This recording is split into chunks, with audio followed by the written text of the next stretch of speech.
What about your own family? Like, I'm guessing they didn't know either. Nope. Yeah. And Nope. what was the reason for that in your mind, that for you not to tell anybody about it? I mean, it's the shame, right? It's the embarrassment. Here I was, 23, 27 by the time I had my daughter, but, I married young. No one ever said don't get married. I mean, they liked him. He's a super personable guy, as many alcoholics are. But I think there was, always concern about me marrying young.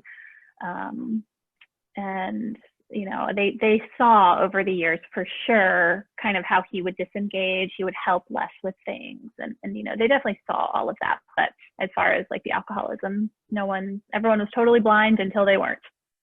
So, what about you? Like, what were you feeling throughout this entire experience? Where, I mean, I can't even imagine how much pressure and stress that was on you. You are basically like keeping it all together, making everything look like it's perfect, right? And there's nothing going on in this life, or in this family, when there was so much going on. What was that doing to you?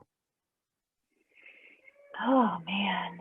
um I think for me, when it was just us, I continued trying to like focus on us as a couple and how can I make us better. It's always the constant, what can I fix, what can I change, what can we do to make this better. We tried therapy once, it didn't go very well. And a lot of that was just him not being able to be honest with a therapist. So I couldn't tell if she believed him or not, but it didn't go well. And that was a long time ago. And I think that was really before I had like the knowledge of therapy and knowing like, well, you should be trying multiple people. And we just kind of like, we found this girl, we liked her, and then it didn't go very far. So I was like, well, oh, well, I guess it's not for us. So there was that. And then, once we had the kids, they were so little, and that was really what was consuming my time. And, it was, I was really fortunate because I was the breadwinner of our family. I was handling our finances. He was not someone going out and getting drunk. He did it at home.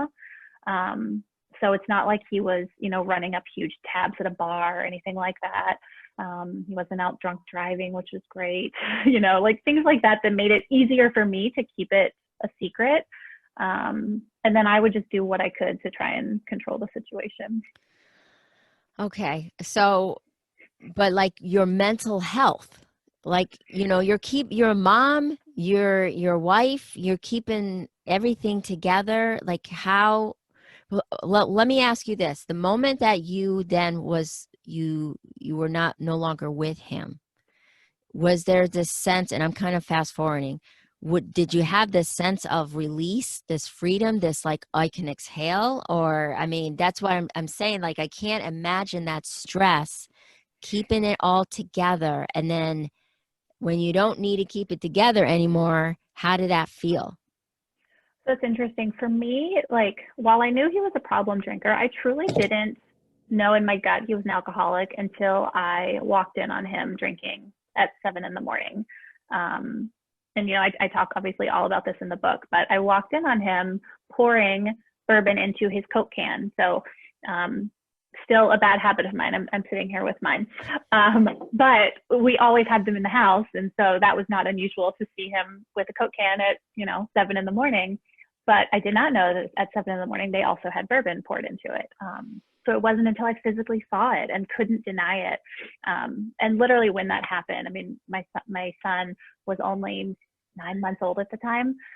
He was out of our house within 30 days. Um, at that point, I knew that this is not just problem drinking. This is you putting the safety of our children at risk.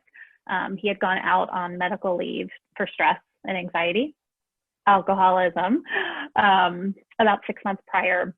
And so we had actually had him home with the baby to save money at daycare. And in that moment, I was like, oh my gosh, he has been home drunk with the baby this whole time.